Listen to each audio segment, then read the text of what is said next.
Fala, meus amigos e amigas são paulinos, uma excelente sexta-feira para vocês, um bom final de semana. Estamos aqui trazendo mais um vídeo no canal com essas últimas informações do Tricolor. Estou trazendo um corte da ESPN onde Edu Afonso traz as últimas informações também dessa vitória do São Paulo contra a equipe do Juventude e também trago uma análise dos comentaristas sobre essa grande vitória. Se inscreva no canal, deixa seu like, sua opinião nos comentários e vamos para o vídeo. Sexta passada, lembra? Tava Antes em casa. do clássico. Foi. E aí vence o clássico, rodada de campeonato brasileiro. Isso que eu tô falando. Também tem a sequência positiva da nossa teoria aqui, Edu. Venceu duas, também, claro, ameniza muitas coisas. É isso, Mari, tudo bem com você? Muito bom dia ao Bruno, aos comentaristas e ao Fã de Esportes. Sexta-feira passada teve conversa happy hour, como eu chamei, da torcida organizada com os jogadores. O time estava a 1 ponto da zona de rebaixamento. Com a vitória de ontem, ganhou 7 dos últimos 9 pontos.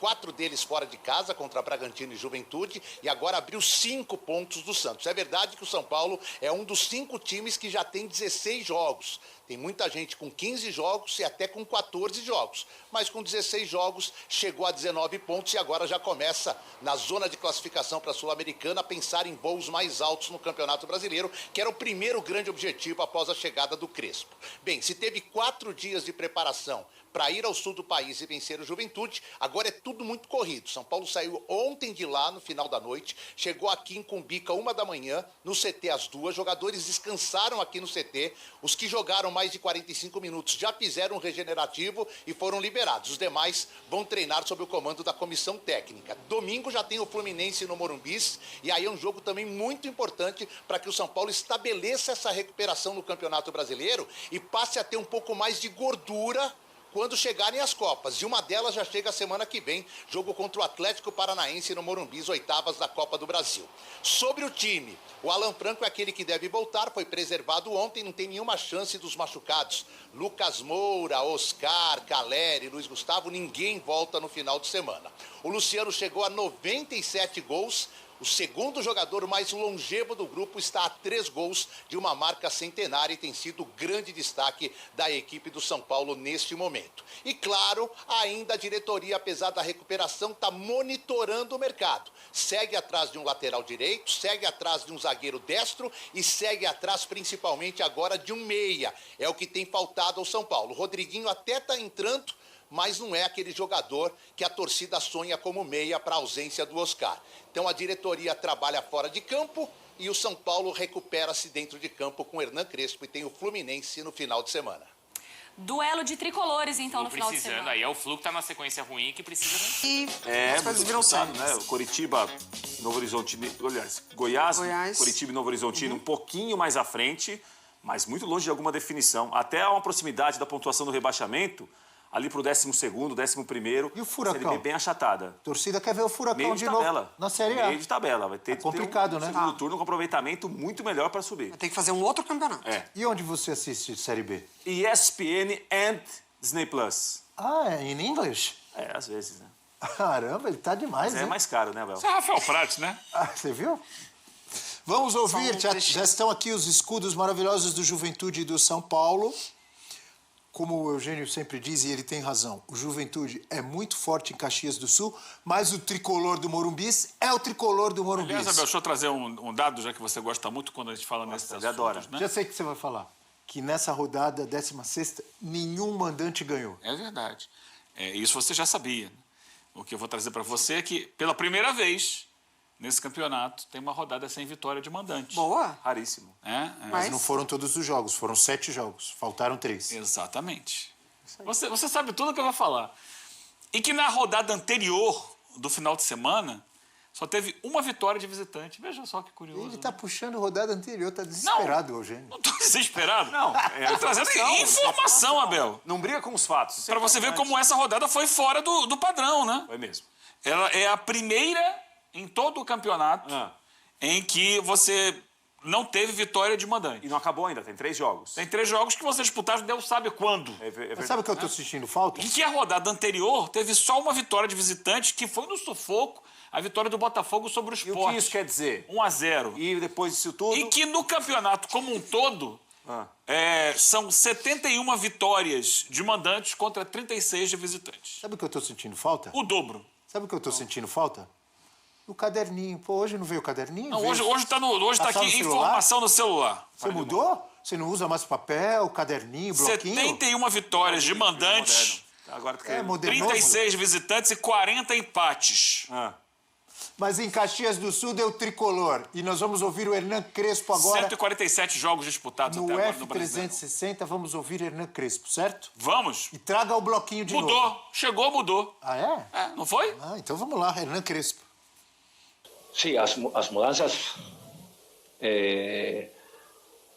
foram não por mim, sino por os atletas que entraram muito bem. A ideia, nós estávamos chegando, teníamos dificuldades para chegar a André Silva. Então, a gente achou que Ferreirinha podia dar 1 contra 1, criar dificuldades a zagueiros que eram altos. Então, aconteceu isso. Eu cheguei aqui em 2020, acho que sob desconfiança de todo mundo. E em 2020, 2021, 2022, eu vi jogador recusar vir para São Paulo. Eu vi, falando que eu vi. E agora chegou ídolos, né? Craques como o Lucas, Oscar, né? E a gente tá aí. Mas eu vi jogador recusar vir para São Paulo. Essa camisa é enorme. Mas para mim é muito bom, é muito gratificante. Espero continuar construindo essa história que eu estou construindo aqui no São Paulo para aí sim eu me tornar um ídolo de vez. Valeu, gente. Muito obrigado. Eugênio Leal. Olha o tricolor aí, Eugênio. Grande atuação do São Paulo, fora de casa. É claro que o resultado é pequeno, né? Magrinho, com apenas um gol. Pequeno lá, 3 pontos, amigo. Sim, tô colocando do jogo em si, né? O São Paulo dominou o jogo Vem lá no amplamente. finzinho, né? O gol aos 39 do É. segundo tempo. Mas dominou o jogo desde o início, trocando passes no campo de ataque. Foi o time com a segunda maior posse de bola da rodada. A primeira foi do Santos, na Contra o derrota Inter. pro Inter. Nossa, Foi o time com... coisa importante, hein? Eu tô colocando o que mostra o volume, né? Segundo maior número de passes trocados e de passes certos, né? Percentual de passes certos. Aí atrás do Flamengo, né? Que teve maior número de ações com bola, passes trocados, passes certos. E a bola circulou muito, especialmente no primeiro tempo, nos pés ali dos jogadores de meio. Isso. O Bobadilha, principalmente a bola passou muito no pé do Bobadilha. Tem acontecido, né? Do Marcos Antônio e também do Cédric, que é engraçado. Para trocar passes, eles recorrem muito mais ao lado direito do que ao lado esquerdo com o Wendel. O Wendel é mais... notícia pro São Paulo necessariamente, né, Eugênio? Não, tô colocando só a característica Claro, do Agora eu vou como o time comentar a tem sua funcionado. informação. Isso pro São Paulo não quer dizer que seja uma boa notícia. Agora pode seguir. É apenas como tem funcionado. Só que o São Paulo, como disse ali o Crespo, tinha dificuldade de fazer essa bola chegar nos homens de frente. No André Silva, especialmente, que participou muito pouco do jogo, e também no Luciano. Você vê que o primeiro chute perigoso é do Bobadilha. Aí já é o lance do gol. E aí, no segundo tempo, algumas mudanças. O Juventude tentou esboçar, sair um pouquinho mais no segundo tempo, então deu ao São Paulo algumas possibilidades de transição. Só que o Crespo começa a mexer na equipe, né? Por exemplo, ele coloca o Rodriguinho e manda o Bobadilha lá para a lateral direita, onde estava o Cédric, para ver se abre o jogo. Depois ele coloca o Ferreira. Só para aproveitar essa imagem, a gente vê que o lance do gol, o São Paulo ele já tenta criar a situação pelo lado direito, né? Sim. De aproximação dos jogadores, dessa troca rápida de passes, e aí depois esse lance do gol. É um gol muito bem Um gol construído. muito bonito, muito bonito. Muito coletivo, sabe? Porque a bola vem de um lateral, batido pelo Wendel. Trabalha ali o Marcos Antônio, a bola chega no Rodriguinho. O Rodriguinho enfia lá na ponta um belo passe Agora foi muito pro Ferreira. O Ferreira dribla.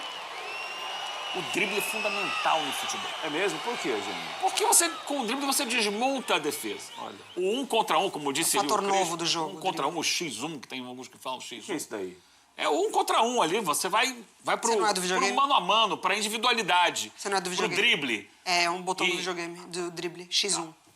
E o drible, ele... Por exemplo, você tem jogadores que com o drible... Vinícius Júnior, ele pega a bola e... Como é que é? Faz de novo. Dribla, Isso daí vai pra cima. Parece uma serpente. Gostei. Você tem lá o também achei. menino do Barcelona, joga muita bola, Lamine Yamal. Yamal. Ele balança em cima do adversário. e Vamos voltar pro Ferreirinha, eu acho. Hã? Eugênio. Vamos voltar pro Ferreirinha, Não. você tá indo muito longe. No jogo de ontem, quem tinha o drible? O Ferreira. Ferreira. e ele aplicou o drible. Quando ele aplica o drible, passa pelo Abner, o zagueiro, cintura dura, como mais uma vez disse o Crespo, né? Zagueiros muito altos e tal. Ele vai no balançar. No balanceia, passou e aí tocou a bola para o Marcos Antônio, que pisou na área, né? Volante que pisa na área. E aí o Marcos Antônio, cercado por muita gente, ao invés de chutar no gol... Foi muito bem o Marcos Antônio. Quebra toda a toque defesa. com o pé e a assistência com o outro. Nossa, uma jogada muito bonita. E aí o Luciano, no lugar certo, na hora certa, finaliza bem, porque ele não é um bico na bola, ele tira do zagueiro, coloca a bola no cantinho com muita precisão. Então, um belíssimo gol do São Paulo para coroar uma atuação que foi muito superior. São Paulo controlou o jogo. O Juventude não chutou uma bola no gol. Foi o único time na rodada que não finalizou na direção do gol. Nenhuma vez. Sim. Ou seja, um jogo seguro do São Paulo, tranquilo do São Paulo, com essa base tática que vem funcionando desde o jogo com o Bragantino. Empatou com o Bragantino, ganhou do Corinthians e ontem ganhou do Juventude, jogando... claro, tem uma outra mudança de jogador, ontem jogou o Sabino, né? Mas com 3 zagueiros, Cédric aberto de um lado, Enzo ou Wendel. O Wendel entrou contra o Corinthians e foi mantido para ontem, embora tenha sido substituído no final, com o Bobadilla e o Marcos Antônio por dentro. Sem o Oscar, joga o Alisson, que não entrega tanto na criação, né? Ele na pegada vai bem, mas na criação não entrega muito. E lá na frente você tem o André Silva e o Luciano, que acaba virando o protagonista desse momento, porque é um jogador, além de muita entrega física, ele é muito inteligente também para atacar os espaços, se movimentar, saber o lugar certo onde estar no campo. Às vezes é um pouco individualista, mas é a coisa do cara que quer fazer o gol. Mas é a personalidade também, né? Quer fazer o gol, me dá a bola. Ontem chutou uma bola de fora da área que podia trabalhar melhor. Essa tentativa de puxar o protagonismo na ausência de Oscar, de Lucas, enfim, também passa por isso, né, com o Luciano. O Crespo, ele já tenta implementar esse sistema contra o Flamengo, né? Essa ideia desses 3 zagueiros, dos alas, mas a execução, a execução foi péssima contra o Flamengo. E aí pode ter sido ideia do treinador, pode ter sido o Flamengo que provocou isso, pode ter sido os jogadores ali na hora de executar, mas dali pra frente ele replica de uma outra maneira e começa a dar muito certo, né? E é muito curioso de acompanhar o processo de evolução desse sistema. É tudo muito novo, recorte minúsculo, mas a gente já vê contra um Flamengo não funcionou, o time se encolheu. Contra o Red Bull Bragantino funciona, mas nem tanto com os alas, porque o Enzo também não é um jogador que ataca como o Wendel ataca. Ele precisa fazer essa substituição forçada contra o Corinthians, porque o Enzo sente, né, no aquecimento, entra o Wendel ali de última hora, vai muito bem atacando pelo lado esquerdo. O Corinthians também abdica de jogar, né? O comportamento ali foi de um time que não disputou. E aí sim, agora contra o Juventude, acho que encaixa muito melhor esse jogo muito bem elaborado. Criar essas alternativas dentro do elenco, né? Também. Como o Rodriguinho, que não era usado. Exato. Porque você tem o Oscar, você não tem ninguém ali, um meia. Então o Rodriguinho foi usado, acho que entrou bem, pouco tempo. Vai ter que rodar para ganhar ritmo. E voltar a colocar o Ferreira no jogo. O Ferreira teve um momento de muito brilho. O técnico anterior não podia colocar o Ferreirinha quando ele estava machucado.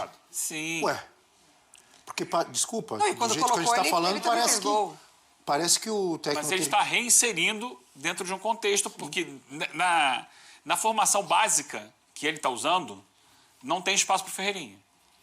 Ele não tem esse ponta. Não tem o ponta. São 2 centroavantes, você tem 2 alas, você tem um meia, 2 volantes e 3 zagueiros. Você não tem o ponta. Então ele... Mas pode variar, né? Ele tá... Então, ontem ele deu um passo que ele não... Como disse a Mari, o recorte é muito pequeno. E ele agora, dentro dessa formação básica, né, dessa espinha dorsal, ele vai começar a buscar as alternativas. E ainda assim, é um ponta, entre aspas, com muito apoio. Né? A gente vê como a jogada é construída com essa aproximação dos jogadores. Então, o Wendel, do Marcos Antônio. Exatamente. Então, não necessariamente o Ferreirinha, ponta resolve, enfim. E aí, acho que vão se apresentando também alguns jogadores chaves para esse São Paulo, como o Bobadilla e Marcos Antônio. Talvez ali esteja se criando uma dupla que aí esse meio de campo vai concentrar em torno deles, o que em determinado momento com o Zubeldia, mas por pouco tempo, foi o Pablo Maia e Alisson. Eu vi agora há pouco uma pergunta, apareceu aqui embaixo, né? O São Paulo tem nova cara com Crespo. Estou acompanhando atentamente os comentários sempre maravilhosos de vocês, mas vou repetir aqui uma palavra. usada muito pelo amigo Rafael Prats. Calma, eu conheço esse papo. Você nem falou isso. Vou dar 2 exemplos aqui. Quando o Dorival Júnior chegou no Corinthians, se eu não me engano, no lugar do Ramon Dias, foi isso? Os primeiros jogos eu ouvi um monte de gente dizendo: olha, o Dorival está mudando, começou acertando a defesa, e só elogios e elogios. Perdeu 2, 3 jogos, jogou mal um, já querem a cabeça. Vou dar outro exemplo, Fernando Diniz no Vasco. Quando chegou o Fernando Diniz, primeiros jogos, olha, já mudou. Deu o chamado fato novo. Acertou o Vasco, que isso, que aquilo, é uma maravilha. Perdeu 2, 3, tal, já levou pancada na Sul-Americana, isso, aquilo, já tem gente querendo a cabeça. Crespo, tô ouvindo um monte de gente, inclusive amigos me mandando mensagem, olha, não pessoal da Van Tricolor, eu não estou duvidando, porque o Crespo é bom técnico, não estou duvidando do Crespo, tomara que o torcedor do São Paulo continue assim, não estou duvidando do Fernando Diniz, não estou duvidando do Dorival, mas eu já conheço esse papo. O cara chega, perde 2, 3, muda. Dorival não serve, tá estragando o Corinthians. Fernando, o Crespo. Eu conheço esse papo. Ou estou exagerando? Não, você tem razão, Abel. A gente está falando, claro, aqui de um começo de trabalho, né? Muito ainda no início, muito embrionário, mas é um começo que o São Paulo, dos 5 gols que o São Paulo fez na era Hernan Crespo, todos com participação do Luciano. Ou fazendo gol, ou dando passe para alguém fazer o gol. Tem uma tela disso do Luciano. Pode continuar falando que a tela vai aparecer para você, vai. Então, contra o Red Bull Bragantino, os 2 gols do André Silva com participação do Luciano. E os 2 últimos jogos com 2 vitórias, o Luciano fez os 3 gols, né? 2 contra o Corinthians, ontem contra o Juventude. É um jogador que inicia muito bem a era Hernan Crespo. O Luciano, no São Paulo, já viveu altos e baixos, já teve momentos muito bons, momentos nem tão bons assim. Talvez, se o São Paulo tivesse hoje Lucas Caleri e Oscar à disposição, o Luciano nem seria titular. Talvez, né? Mas nesse momento ele tem jogado muito bem. Um jogador que faz uma dupla de ataque com o André Silva. Em muitos momentos até ele vira o centroavante, né? Porque é um jogador que de finalizar, de acabar a jogada. E é um começo bom do São Paulo em relação ao resultado com o Crespo, nesses 2 últimos jogos principalmente. E bom do Luciano com o Crespo também. Perfeito. E também não estou tirando a validade do que disse a O Mário. assodamento, você diria. Não, e do que disse o Eugênio, perfeitas as análises. Eu só estou dizendo que eu já conheço. Apareceu aqui na Pensei tarde. que fosse usar, sabe como bobear o Diogo, sabe o Diogo São Paulino? Sei, conheço ele, é da Van também, estava na Van Tricolor. Se bobear, ele que mandou escrever à tarde. É outro São Paulo. Aí passa 2, 3 jogos, o São Paulo perde. E aí? O Crespo não serve, manda embora. É isso daí. Tem que trocar. Já conheço essas figuras. Vivendo um pouco isso, eu já conheço essas figuras. O Flamengo foi uma maravilha, Fala aí. Depois complicou. E vou trazer aqui agora mais algumas informações do próximo adversário do São Paulo no Campeonato Brasileiro, que é a equipe do Fluminense. Trazendo aqui a tabela atualizada no momento, podemos ver que o São Paulo está na 12ª colocação com 19 pontos. Já a equipe do Fluminense é a 8ª colocada do campeonato com 20 pontos. Ou seja, confronto direto para o São Paulo vencer e passar o Fluminense na tabela do campeonato. Além disso, vai jogar em casa, no Morumbi provavelmente lotado, incentivando o time para vencer essa partida. Estou trazendo aqui na imagem os últimos 5 jogos da equipe do Fluminense, 3 jogos no Campeonato Brasileiro e teve os 2 jogos no Mundial de Clubes. No Campeonato Brasileiro vem uma sequência negativa de 3 derrotas consecutivas, perdendo para o Cruzeiro, Flamengo e para o Palmeiras. Ou seja, eles estão vivendo uma crise e agora vão vir visitar o São Paulo no Morumbi. O São Paulo, motivado após essa vitória contra a equipe do Juventude, tem tudo para sair com a vitória. Estou trazendo um recorte aqui das últimas 5 partidas entre São Paulo e Fluminense. O Fluminense leva vantagem, nos últimos 5 jogos venceu 3 partidas e o São Paulo venceu 2. Enfim, essas foram algumas das informações desse próximo confronto do São Paulo, lembrando que o jogo será domingo às 16 horas no Morumbi. Se inscreva no canal, deixa seu like, sua opinião aí nos comentários e até o próximo vídeo. Valeu!